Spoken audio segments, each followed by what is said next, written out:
கடவுளிடம் நேரடியாக பேசும் வல்லமை கொண்ட மாமனிதன் நீங்கள். பாடகர் SP பாலசுப்ரமணியன் அவர்கள் உயிர் பிழைக்க கடவுளிடம் வேண்டினீர்களா சார்?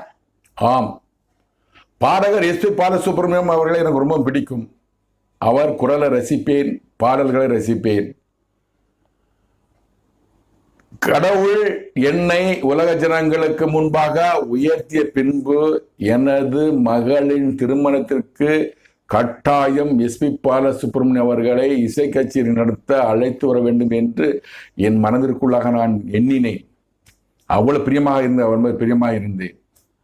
அவருக்காக அவர் ஆஸ்பத்திரி சேர்ந்த நாளிலிருந்து தொடர்ந்து வேண்டியன், அப்பா நல்ல பாடகர், அவர் ஆவியை எடுத்து விடாதீர்கள், அவரை காப்பாற்றுங்கள் என்று கடவுளிடம் வேண்டினேன். தொடர்ந்து வேண்டிக் கொண்டே இருந்தேன். அவர் உடல்நிலை மோசமாக இருந்து உலக தமிழர்கள்